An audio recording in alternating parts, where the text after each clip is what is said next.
let's jump into the letter. I wanted to give a little bit of time for everybody that needed to come. Also, DCat, thank you for subscribing 4 hours ago. I hope you enjoy your emotes. I don't even know if you're here, DCap. Thanks so much. And Melina, thank you for the 40 bits. And Krampus, thank you for the 10 charity bits. Thank you. Look at that. We're at 95,000 for Extra Life. Holy crap. Yeah, Logan. Pleasure Gardens is not fun. Subscribing, honey. And Rock's here. Thank you for the 3 months. I'll cheer me up when I'm having a bad day. Thank you. Of course, Rock's here. Thank you for you guys cheering me up when I'm having a bad day. Anywho, here we go. Let's jump into the letter.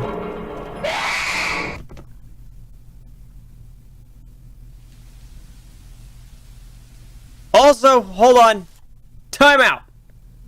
Forgot to mention the most important thing, which I think you guys will like. All of my notifications over here for people who bit, for people who cheer. We're gonna go see it tonight, Ulfer. We're going tonight. Starting next month, October 1st, I will be changing all of my sound notifications to Halloweeny horror type things. Things to scare me, basically. So bits, I don't know if I'm going to re-enable the follows because Twitch still has like a ton of follows every day, which I appreciate everybody following, but it would just be non-stop. The subs and stuff like that, so that I'll be making it to where you guys can, and the donation thing, so you guys can scare the living bejesus out of me, as that's something you guys have wanted for a while. So yeah, that's the thing. Anywho, here we go. Let's jump into the letter. The Ermengarde. I'm gonna try to take this seriously. The Ermengarde mansion. Oh, holy crap! What is all this stuff? Relationship? Oh snap. Okay. I got the Mighty Jesus Christ. Hi. What's that? I'm streaming. Hi. It's a game. Has Bigfoot ever gotten the update? No. It's a visual horror novel called The Letter. Ooh, I like spoopy stuff. Well, if you want to watch, you go watch. I got the Mighty multi-tool. I'm happy for you. Is that counted with ghosties? I don't know. I just started it and then you barged in. Oh. Sorry. It's okay. I needed to tell you I got the Mighty multi-tool. I'm glad you did. It was built for Lord William and Lady Elizabeth Ermengarde. I'm just gonna want to say Ermengarde. Is that bad? It was built for Lord William and Lady Elizabeth Ermengarde of Luxembourg, humble ambassadors of peace and beloved by their people. Both were well known for their compassion and generosity, never failing to extend a helping hand to anyone in need. Under their influence and wealth, what was once a small, sleepy village grew to a prosperous and bustling town. Goodbye, Infinity. Thank you for the 6 months of Twitch Prime sub support. Thanks so much. Appreciate that. However, the seasons of joy eventually ended with the good nobles perished at the hands of a great plague. Their riches and legacy were henceforth passed on to their only child, Lady Charlotte Ermengarde. I'm just gonna say that. ...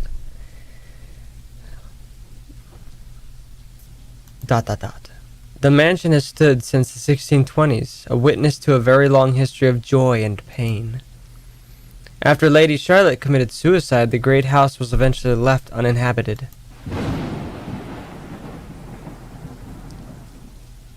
I'm turning this up. It's good. This is good. And that is when it began. Surrounding villagers spoke of seeing and hearing unearthly things, of cries and howls that filled the nights, and hearsay of a mysterious woman roaming the hollowed halls aimlessly. People who dared enter its walls were simply never heard from again. Even after 400 years, these stories remain, much like the house itself. Whispers about the once great house, its legends and its curse still fall upon the villagers' ears. In spite of this, The current owners are convinced that these stories are nothing more than a hoax. With little regard of the truth, they had Briar Realty Corporation place the property back on sale. God, link at the bits. Like Pandora's box, the secrets that lie inside wait to be discovered by brave souls. No matter what happens, take care not to be consumed by the curse. Good luck. Ooh. Isabella. Oh crap, we have an incoming call. Hello? Isabella? Are you there? Where are you? Little man, thank you for the 5 bits. Okay, hold up. We have a journal entry. I thought we had journal entry. Oh, what the hell is that? Profiles? Oh! I'm guessing we're Isabella? Maria Isabella Grace Cruz Santos. Okay, May 28th, she's Gemini, 26 years old. Height is 5'2". Occupation, estate agent. Nationality, Filipino. Religion, Roman Catholic. Education, fine arts undergraduate. She likes cinnamon rolls, dogs, food, police, procedural dramas. Okay. She's a third child. What the fuck is on this crap? Ashton, Luke, Marianne, Zachary, Hannah, Isabella. What is all this crap? Okay. She's a third child among... Oh. Just fair, thank you for the 5 bits. That scared the crap out of me. Thank you for the 5 bits, Just fair. Daughter of a laundrywoman and... Cake, thank you for the 100 bits. Hello from Ireland. Cake, you're in Ireland?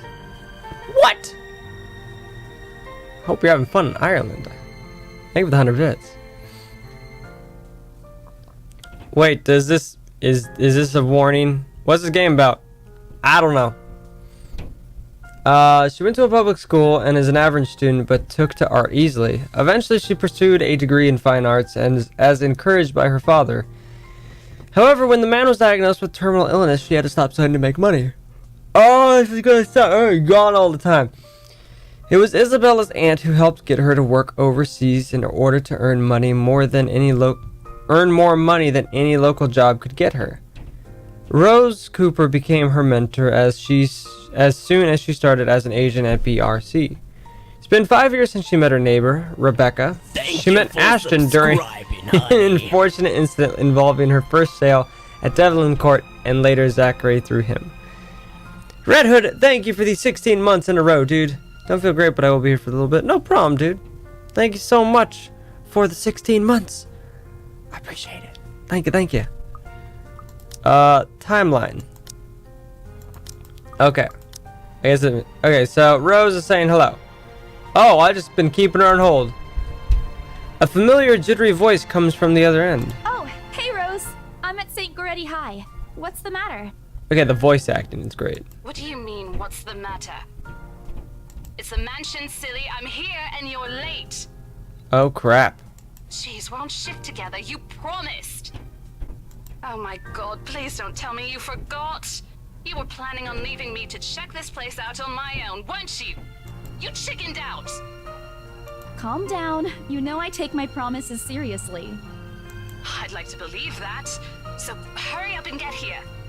This place is huge. A bit too quiet since no one's lived here since, like, forever, but beautiful nonetheless. Nice. Why are you so surprised? This isn't the first time you've been there. I know. I just wish I could live in a place like this. Why would you want to live in a cursed house? It really takes my breath away. Literally. Yeah, well, I wouldn't be so sure about that. Not after the rumors that say it's haunted. Yeah, I don't know. I probably wouldn't want to... Actually, I wouldn't mind living in like a haunted mansion type of thing. I don't know, chat. What would you think? Would you like to live in a haunted mansion? If you could get it cheap? Jeez, never mind those rumors. Ghosts aren't real after all. Alright. And even if they are, which they are not, they can't do anything. Alright. Sure. Whatever you say. That's how it starts. They're nothing but spirits. Okay. You don't know that. They might be listening or watching right now, and they might not be happy with you enough to curse you. No offense, sweetie, but that's a bit of a stretch. Believe it or not, it's better to be careful. Right. You know, not every property we sell will end up with a dead body stuffed in a sofa. You never know. And I think that mansion is where we'll likely find another one. I can feel it. Okay. That was one time, Isabella. Loosen up. Wait, just get here ASAP, please. I'm getting bored being here on my own. Bored. Okay. Fine, fine. Let me just finish up here. I'll be right there soon. Okay, see you. Bye. Bye. She hangs up before I can respond. Rose, still charming as ever. Who was that? Oh, hi! I look up from my phone to see Rebecca, or Becca, giving me a questioning look. Guinea pig, thank you for the 100 bits, dude. Really appreciate that. Oh, that? It's just Rose. Rose? The one you said who trained you for your job back when you started? Whoa, the animation in this is awesome! You're working together again? The little, like, 3D model of her turning around and her hair floofing. Ah! Just that little stuff gets me, sorry. Just for this property. We've been scoping out that big mansion down Anselm Village after the renovations. Today's sort of its grand opening to the public. The RC wants to give it one last check before we let potential buyers tour it this afternoon. Oh, wait, mansion? That big spooky one you've been telling everyone about? Okay, so this game's like, I think, 20 bucks, right? And I've already got to say, this is great. One, it's a horror game. Strike one with me. I'm dead. Two, animation of this game and the art of it. Beautiful. Number three, the voice acting is great. Just saying. Didn't you keep saying how it just gave you the creeps? You actually went there? And you're going back? I would, yeah. Well, I did promise Rose I wouldn't ditch her. And besides, a job is a job. Gotta do what you gotta do to make a living. Could get you thinking of the 4 bits. What's so funny? Nothing. It's just that I didn't expect you to say that. So Coming creepy. from you, it sounds so out of character. I mean, no offense, but you've been freaking out about the place being creepy ever since you got assigned to it. Cursed rumors and all. I honestly thought you'd back out. Not all the time. I could really use a huge amount of cash right now, and this is just the fastest way to get it. Plus, listen to this. Briar Realty wants it sold as soon as possible, and the agent who lands the deal is going to get a huge bonus. Well, I've never understood that with realty places is why they need something sold like right away. They never give bonuses like that. Getting that would make life so much easier. They're desperate, I'm desperate, it's perfect. Whoa, what the fuck? Oh, I could see backlog. That's cool. Just saying, that's cool. Branching tree. I just want to see all this stuff. A sympathetic look crosses her face. You know, if you're really in urgent need of money, you could have just asked me. Or Ashton. We can always let you borrow, and you can pay us back whenever. I have to keep myself from groaning out loud. In the years I've known her, I can already tell what to expect when she has that expression. Becca! I've noticed that you've been living off instant noodles these past few weeks. There's nothing wrong with instant noodle. Okay, honestly, let's real talk for a second. How many meals can you make with instant noodles? Okay, if you just take away like ramen, you can make spaghetti with ramen. You can make regular buttered noodles with ramen. You can make ramen with ramen. You can make a lot of different things. You could even, if you wanted to go that extra distance, you can make cereal with ramen noodles. You see what I'm saying? You could make sushi. Probably not. But I've made spaghetti with ramen noodles because I wanted to try and see if it had. Anywho, Des, thank you for the 5 bits. Meow. She crosses her arms and grimaces at the thought. Her voice slightly rises as she begins to scold me. Instantly, I'm reminded why Becca excels at teaching boisterous teenagers. Stop eating junk. They're cheap, but they're not good for you. Okay. You'll definitely end up in the hospital if you keep at it. Well, god dang, I did it again. Oh, here we go again. So this is cool. This is cool. Okay, let's stay on the good relationship. I eat other things Hey, too. I eat other things too.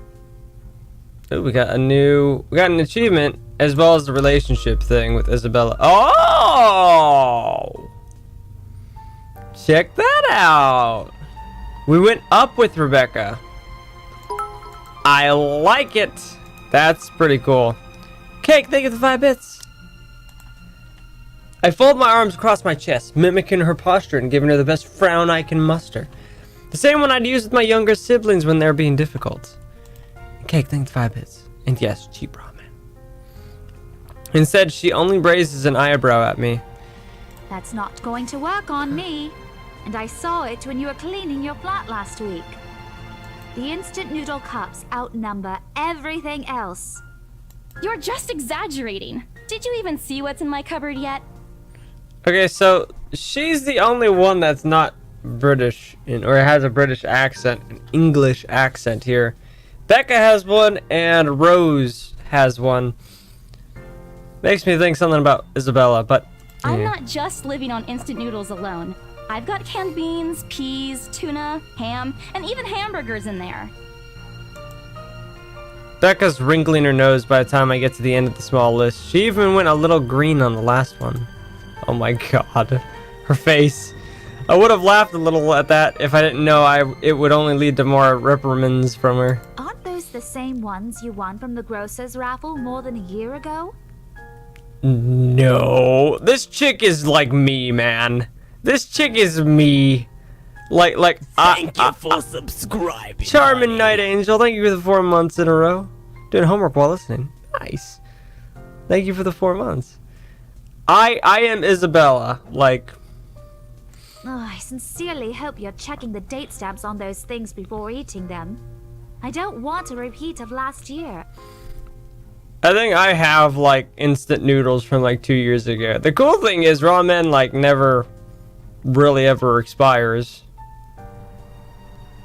It's a patella. In any case, those are still not exactly healthier choices, Belle. DCat, I saw that you subscribed today. Thank you so much for subscribing, by the way. I was hoping to thank you. I saw that you subscribed a couple of hours ago, so thank you. She shakes her head, possibly laughing at some funny, distant memory. When she looks up, I immediately brace myself. More words from her. Sometimes it's just better to let Becca talk until she's out of things to say. But when she turns her attention back to me, there's only warmth in her smile. What am I going to do with you? I don't know. She says it's more to herself than me, her voice shifting to something kinder, even motherly, if I'm looking for that exact word. I hope you know that it's impossible not to worry about you when you're like this. You don't have to keep eating the same thing. I don't know. I already told you before. You're always free to reheat food in my fridge. Okay. Thanks, Becca. I really appreciate it, but you don't need to keep babying me. You've been taking care of me since after I moved here. You have to take a break sometime. She did move here, okay. And before you ask again, no. You know I'm not a fan of borrowing money. Little man, thank you for 10 bits. And I'm not going to ask you to give me what you earned hard for yourself. You and your pride. But suit yourself. The Okay. offer stays on the table, though. I nod a response, if only to get her to drop the topic. I'm pretty certain I will never take that offer, though. Ever. Has nothing to do with pride. I've simply seen plenty of times how friendships can take a turn for the worse just because of a few unpaid debts. That's true. I don't want something like that to happen between me and Becca. We may argue about a lot of small, petty things, but she already feels like a real sister to me. I don't want to lose that friendship over something so trivial. Becca's movements when she takes a quick glance at something behind me snaps me out of my Well, thoughts. enough chit-chat. Lunch is ending, and my students will be back any minute. Okay. We can catch up later.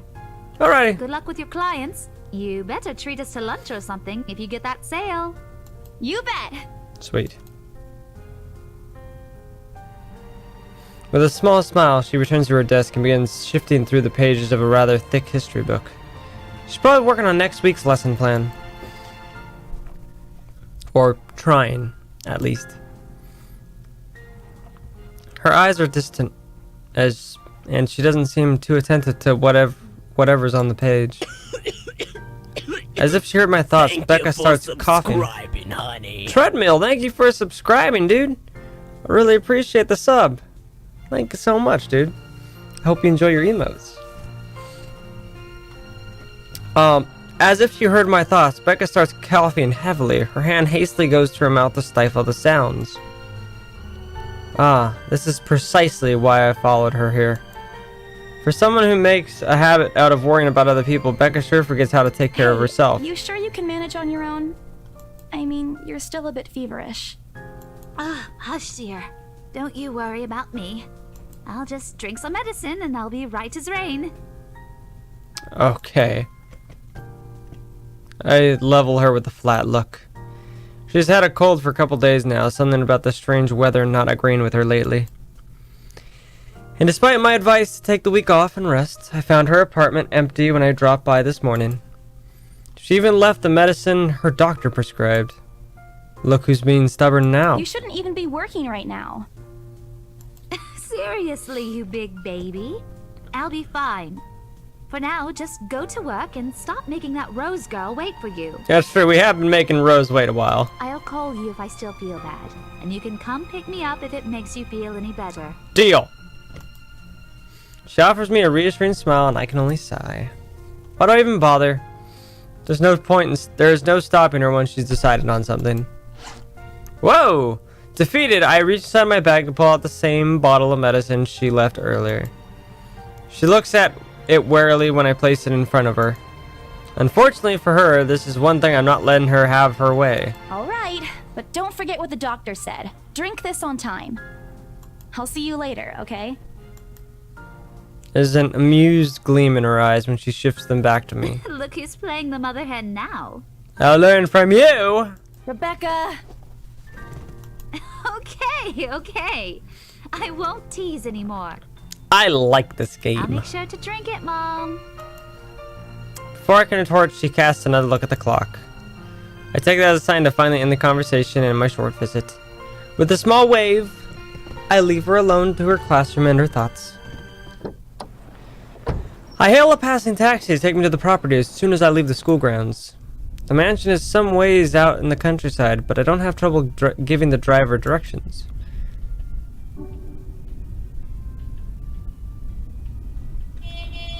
The music. Can you guys hear the music?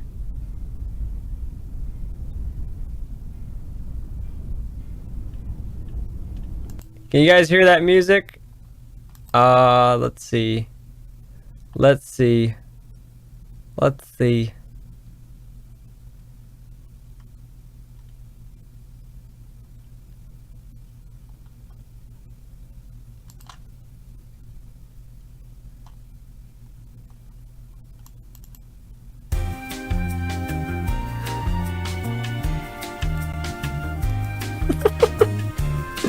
This is the song that was playing. I'm sorry.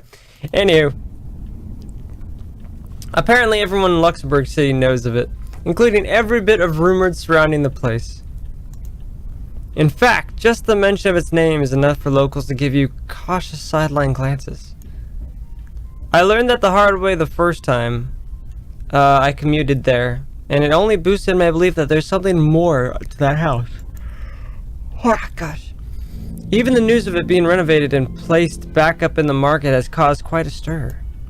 Thankfully, it died down a few weeks later. The place would have become a lot harder to sell otherwise. I avert my eyes from the window once the buildings shrink in the distance.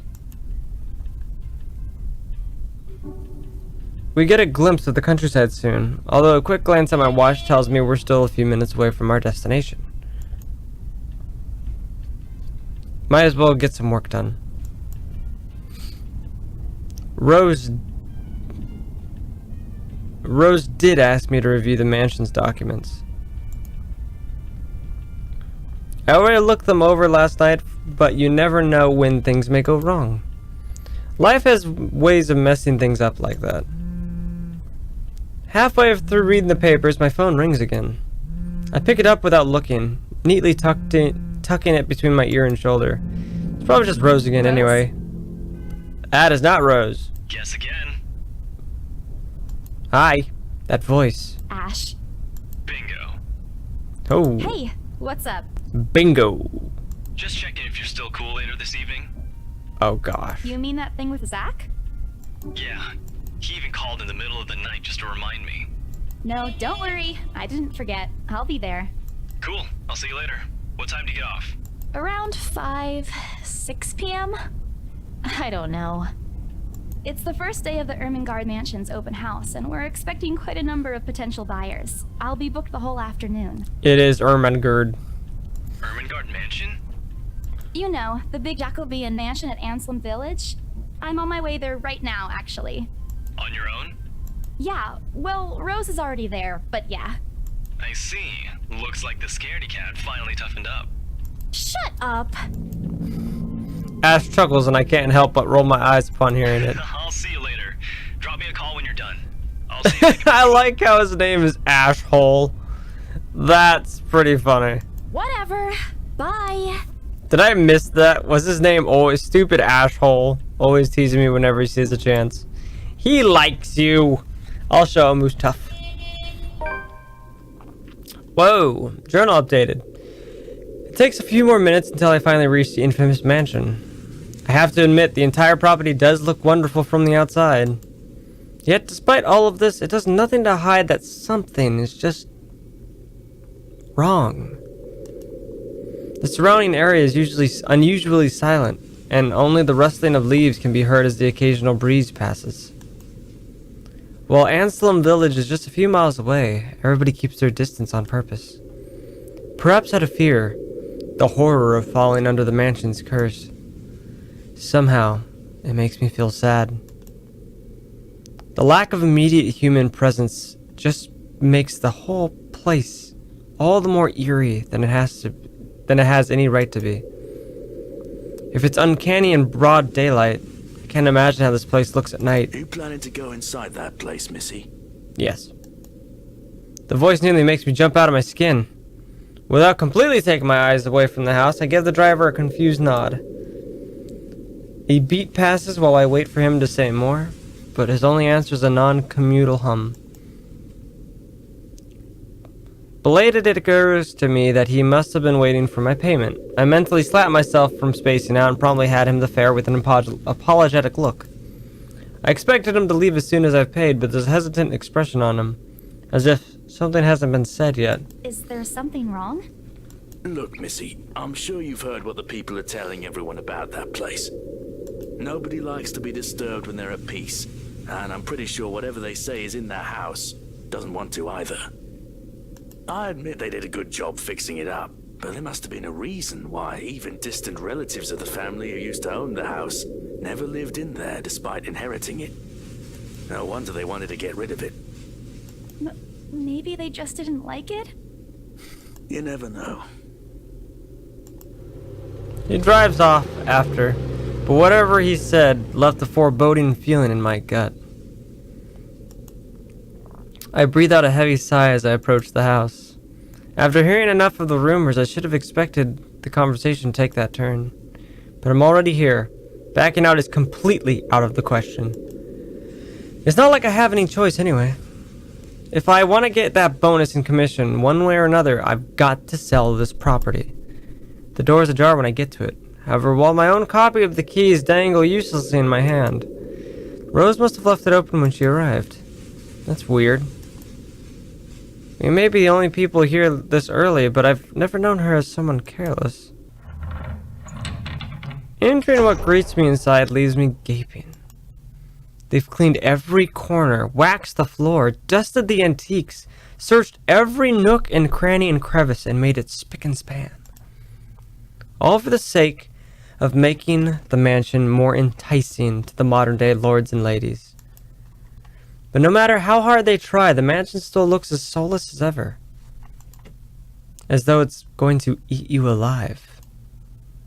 If you ask me, they should just listen to what other people have been telling them and leave this place alone. Some things in this world are better left alone, never to be disturbed ever again. Rose? That is cool. We do have a new journal entry. Let's check that really quickly. October 21st.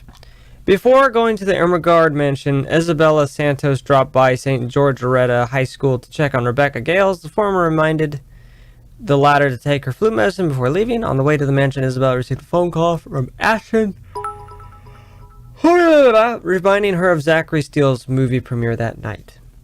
Little man, thank you, 10 bits. For those of you guys that are joining us, this is a visual horror novel. But it's a very good one that I really, really like. Oh, we can't see anybody. Okay. What's this game about? We're finding that out right now. Rose, I'm here. Where are you? My voice echoes softly throughout the hallways. Oh, who am I kidding? In a place this big, I don't think she'll hear me no matter how deafening the silence is.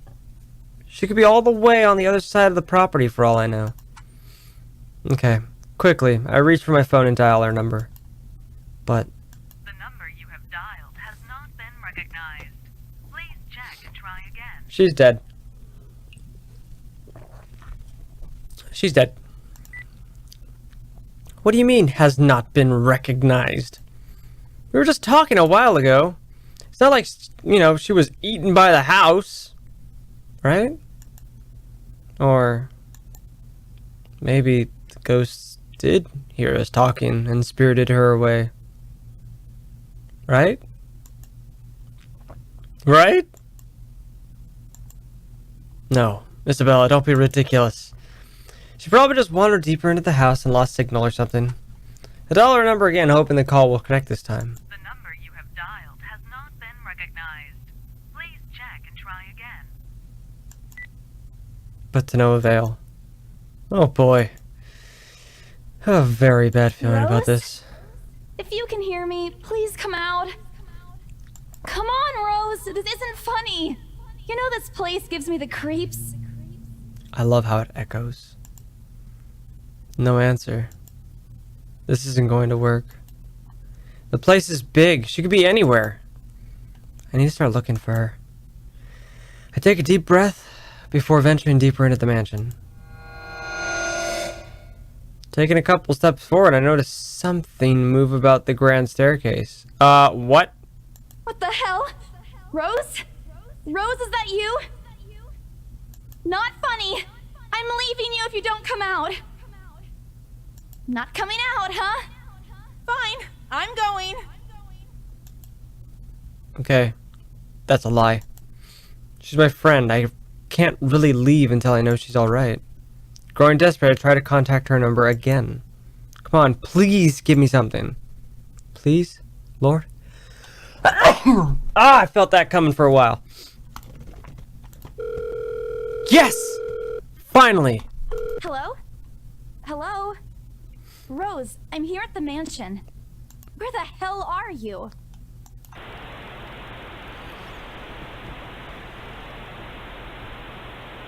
It's my channel.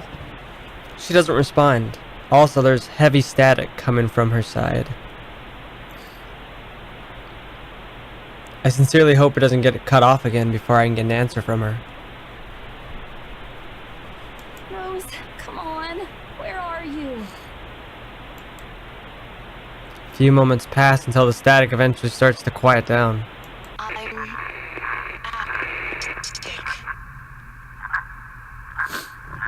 No. Burn the house down. What? The attic? Why? No. Crap. It got cut off.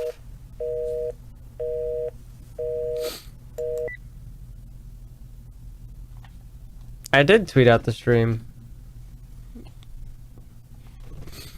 Give me a second. Ugh, my stupid nose. No, shut up. Just, God. I did, that's weird. Okay. Whoa. So static, in its sense, is very creepy. Not me. I'm weird. But static noise and static images have always fascinated me because you never know what's on the other side. Demons and stuff, you know what they are.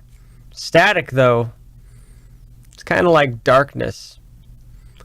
Things can be hiding. Man, do I really need to go there? With how deep inside the mansion the attic is, there's barely any signal there. No wonder I can't contact her. Just for I think of the bits. This is scary, spoopy, slender pants. It's pretty spoopy. But why is she there? Out of all places, she just has to go make me go fetch from the creepiest room of this place? Is she doing this to get back from me for being late? Whatever. Let's go. The sooner I meet up with her, the sooner I'll feel better about being here. I carefully make my way up the staircase. My legs wobble as I mentally curse the fact that I've chosen real estate instead of picking a career that doesn't involve strange abandoned houses. Ravenson, thank you for the 2 bits. You love scary things, love Halloween? Same. Upon reaching the top, the grand hallway greets me. It branches out to the 2 major wings of the mansion, the east wing and the west wing. There are 2 attics here, one on each side. But the east one has been converted to a storage room of sorts, and somehow I find it least likely for Rose to wander there by herself. Besides, she never did like going into stuffy storage rooms. So I headed towards the west wing first, where a simple wooden door at the end of the hall opens to a small room. Inside is another set of steps leading to the second attic. Unlike the grand staircase, though, the stairs to the attic are steep and narrow, made of old stones and covered with a thick coating of dust that kicks up into the air with every step. Thank God it's still daytime. If it wasn't for the light streaming through the door behind me, I might easily stumble and fall. Without old displaces, there are no light fixtures to illuminate the cramped passage up. Why they didn't bother to add one here when they renovated escapes me. You'd think they would. Sheesh, they did it with the rest of the house. A small bedroom welcomes me at the end. It looks exactly as it did the last time I've been here. Full of dust, worn out, and faded by time. Odd. I thought they cleaned everything. Did the crew miss this room? Cleanliness is the least of my concerns right now. The more pressing matter is Rose. She's not here. Was I dreaming when I talked to her a while ago? Did I mishear her? No. No! Couldn't have been a dream. After all, the creepy ambience of this estate is doing such a remarkable job making sure I stay alert and awake. I'm sure she said she was here. Is this a prank? Maybe that phone call was Rose's last message to me before the curse got to her. Shut up, brain! You weren't helping right now. Don't make this scarier than it already is. But she's not here. Then where is she?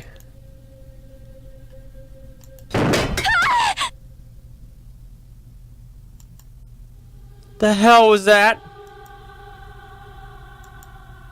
That's it. I can't do this anymore. I'm leaving. Must have angered the spirits living here. I knew disturbing the mansion was a bad idea right from the very start. But nobody listened. Be fucking realistic, they said. They think I'm cuckoo because I believe in curses and ghosts and all that. Me and my outlandish backwater country beliefs. I've always strived to be a model employee, but not this time. No! I'm turning back for the sake of my sanity. Briar Realty can find another agent who is more fucking realistic to tour people around this haunted house. Before leaving, I take one last look at the gloomy old room. Why would you do that? Just to check. That is creepy how I asked and you answered. Huh? What's this? My worries about Rose's whereabouts must have caused me to miss when I first entered the room. But there's clearly something on the floor. It looks like... A letter?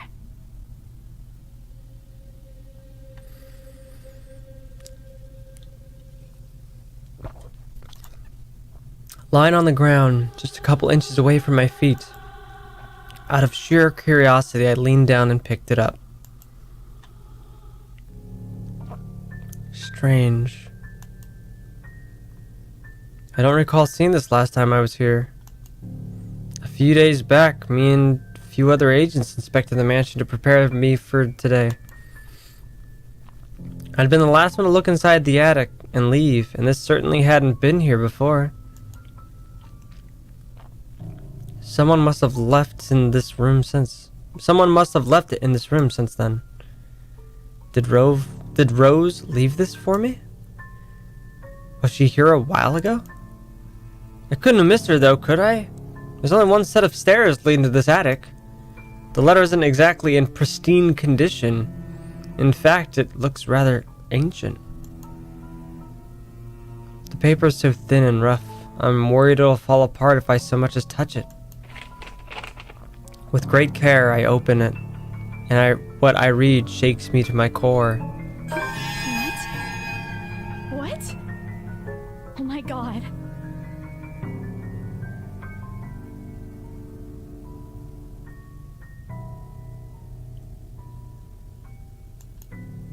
Nothing but the words "help me" fills the page. All of it seemingly written with a crimson shaded pen. I don't think that's a pen. Well, it might be a pen, but that's... Or blood. I gulp. The same phrases just go on until... The same phrase goes on until... What is this? Is this like a MySpace thing? Send this to 5 people or else. Or else what? Or else what? As quickly as I can, I scan the back of the paper and peek into the envelope to make sure I'm not missing out on a second page. But there's nothing. No. Oh, please, no. My hands tremble as dread creeps over me. This room is suddenly getting colder. I need to get out of here. Folding the paper in half, the sight that greets me next has me frozen on the spot.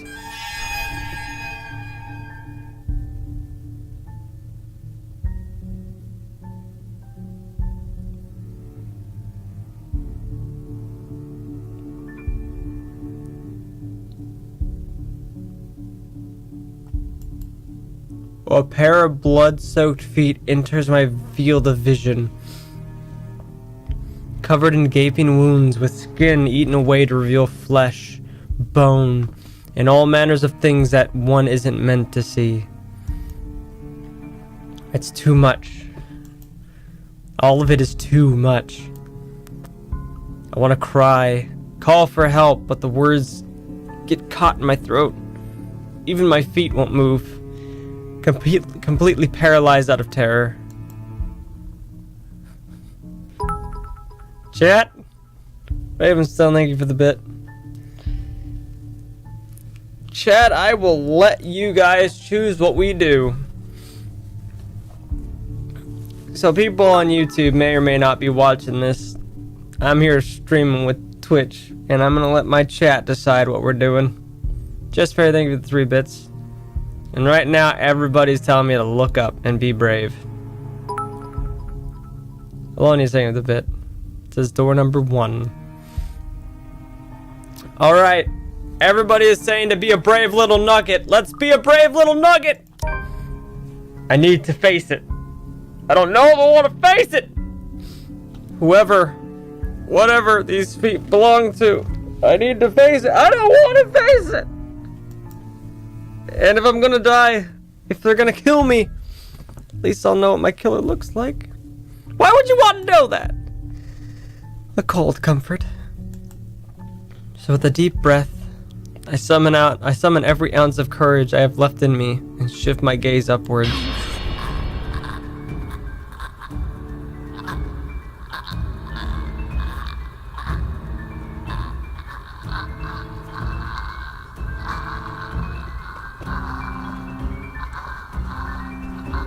Nope! Nope! Nope! Why'd you all do this? Please, don't hurt me.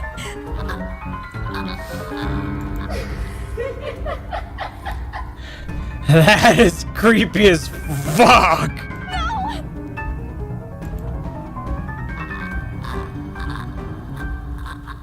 Oh! Without thinking, I scramble towards the door.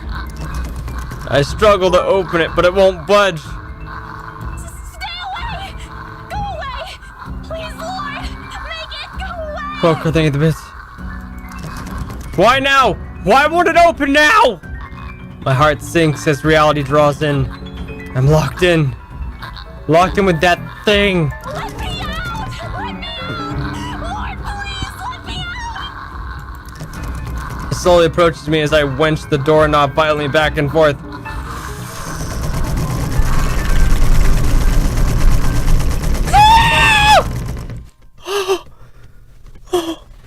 Oh my god. Son of a bitch, what the fuck is this?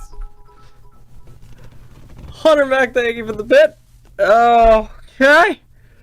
Painful, thank you for the 5 bits.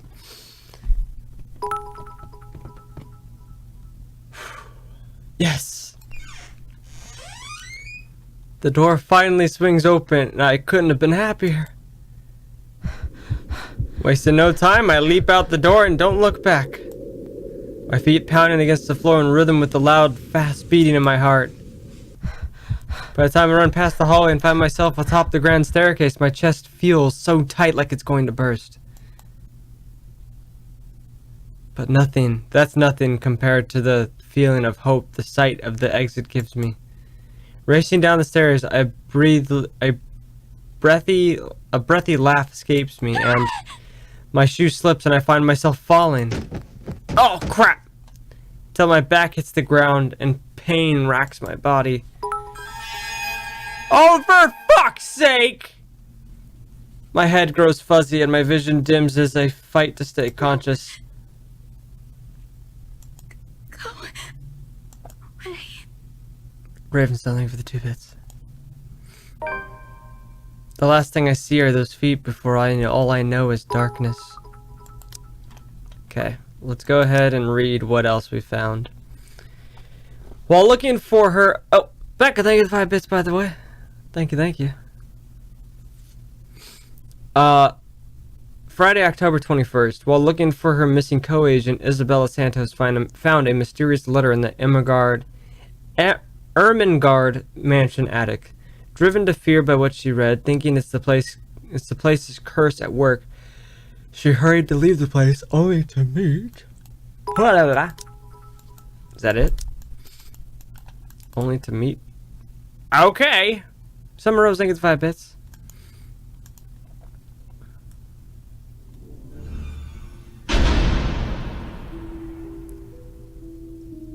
Well, that seems to be the intro for... Don't tell me that's it. Oh. Okay, cool. That's not it. So, that was like, I guess, the demo for the letter. And if that was just the demo or intro, I'd be so into it. A buzz breaks the silence. I start to rouse, pull into consciousness against my own will. I've never felt this tired before. I just want to sleep, but the insistent buzzing, poking, and prodding isn't letting me. My old mattress may not be comfiest of places, but that doesn't make me any more eager to wake up. Whoa. 5 more minutes, Becca. I swat away at what is nudging persistently at my side. Come on. Can I just get a few extra minutes of sleep today? Promise I'll work hard once I'm up. A hand lightly taps my cheek and something cold is suddenly being pressed at the back of my head. The icing sensation slowly spreads throughout the area, giving me an uncomfortable feeling.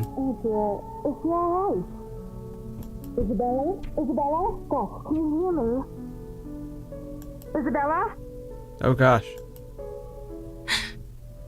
The fog immediately lifts from my mind the moment I recognize the voice and my eyes snap open. Where the fuck were you? There, looking down at me, is Rose. Another woman loiters beside her, but my attention is too focused on my co-agent to even ask why there's someone else with her. Rose's posture just screams worry, although she's keeping a straight face, or trying, at least.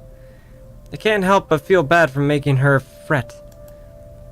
A wave of dizziness washes over me as soon as I try to get up, forcing me to lie back down again. Oh, god dang it. I'm sorry. Luckily, the feeling subsides after a few seconds. Until only a mid-throbbing somewhere at the back of my head remains. With a little assistance from Rose, I push myself upright. She hands me an ice pack and gestures for me to press it where I suspect a small bump has already formed. If the light ache in the area indicates anything. Alright, Isabella, where are we? House. Bad house. The Ermengarde mansion. Why? Ow, my head. And the date today? October 21st? Rose. Last one. Can you count to 15 in reverse order? That's... 15, 14, 13, 12, no, that's wrong. Why are we doing this? She's just checking if your injury is in any way serious. Oh my gosh. Who are you? Oh crap, I didn't read that. Crap, hold up, backlog. This time I curiously regard the woman standing beside Rose. It's impossible to overlook her with the way she towers over us. And here I thought Rose is already tall. Who is she anyway? One of the remaining cleaning crews? But with how primly dressed she is, I don't think anyone would want to clean in his suit. Fuck! Why do I keep running? Ah! Okay, I apologize. The gloves alone must have already cost a fortune. Her eyes slowly shift between me and Rose, considering us with an almost unreadable expression before finally fixing a sharp gaze on me. Naughty Phoenix, thank you for the 8 months in a row, by the way. Thank you for the 8 months. 8 months and spoopy. 2 many more months. Thanks, Pat. Thank you so much, Naughty Phoenix, for the 8 months. Really appreciate that. I can't help but fold my arms protectively over myself as she does. She may be far from a cleaning crew, but she certainly looks like our supervisor during evaluation. Just do it, please. No. I eye them both warily, but recite everything as she is asked. Rose releases a breath of relief once I'm done. You scared me for a moment there. I was about to call for an ambulance. Are you alright? Fine, where the hell were you at? Thank you for subscribing. Pretty and Pastel, thank you for the 4 months as well. Thank you so much. Really appreciate that. Exasperation soon replaces the dull ache. The memory's a little fuzzy, but the addict and... There was someone, Rose. In the attic. Someone? You mean a client? Oh, that's unlikely. It's probably just one of the cleaning crews. No. The boss sent a few of them back this morning for some last minute... No, not any of those. I'm not actually sure. Wait, didn't I call you?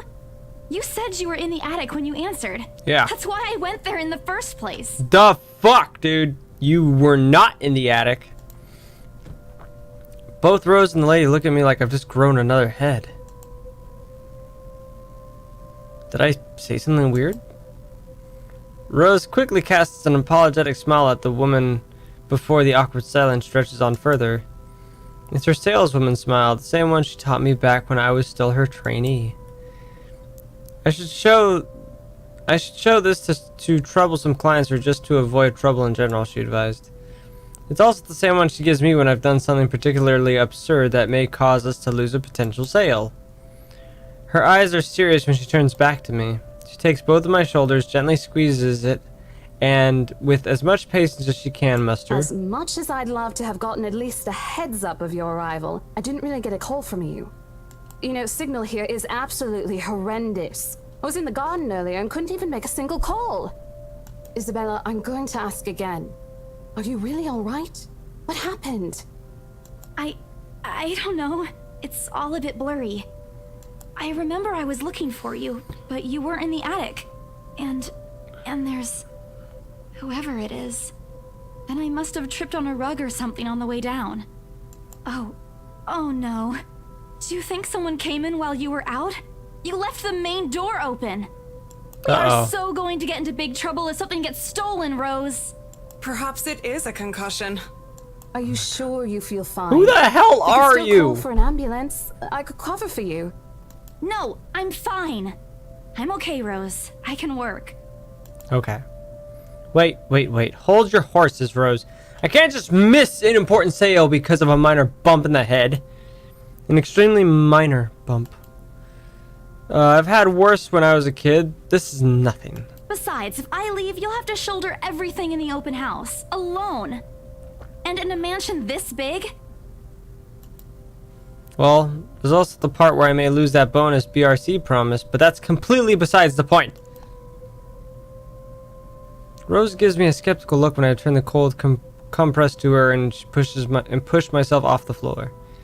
I have to use the staircase railings to steady myself, but otherwise I feel fine. See? I'm A-okay. Cool. The two of them exchange a worried glance and Rose assumes a contemplative look.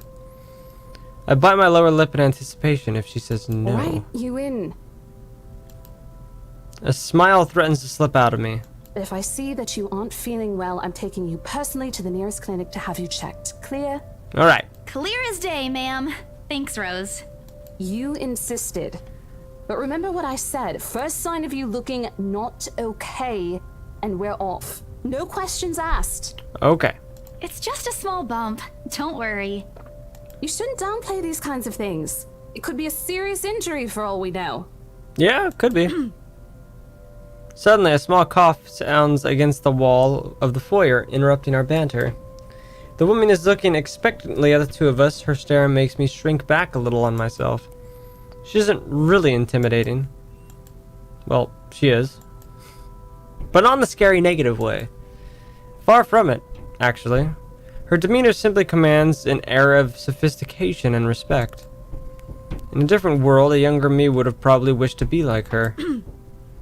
At our lack of response, she coughs again, lifting a well-trimmed eyebrow at me in question. Words get caught in my throat at the sight of it, and Rose, as usual, is swift to catch my blunders. My sincerest apologies, Mrs. Miss McCulloch. Marianne McCulloch. McCulloch. Okay, hello, Marianne McCulloch. Oh! Interior designer at xmail.com. I like it. That is a very European number. Marianne McCulloch. McCulloch. She hands Rose her business card. The words interior designer catch my eyes before my partner flips it over. Oh, probably someone interested in the mansion for its 17th century influences then. I won't hold it against her though. Despite the hearsays, and remaining uninhabited for years, the mansion's original fittings and furniture have been kept completely intact and restored to pristine condition. I suppose some people find that trip to the past feeling appealing. After all, with what it offers, this place could also be a haven for people looking to live somewhere with a classic historical charm. Miss McCullough, I'm Rose Cooper, and this is my partner, Isabella Santos. We're just ironing out a few things, but we'll be starting the tour soon enough.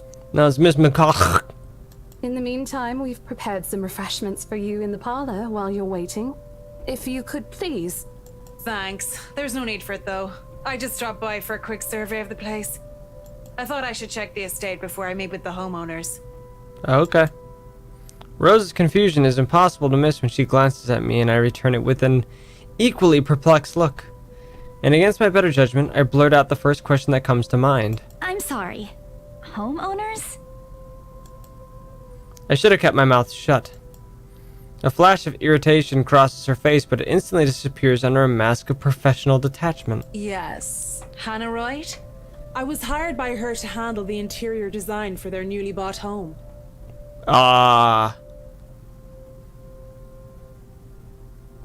What?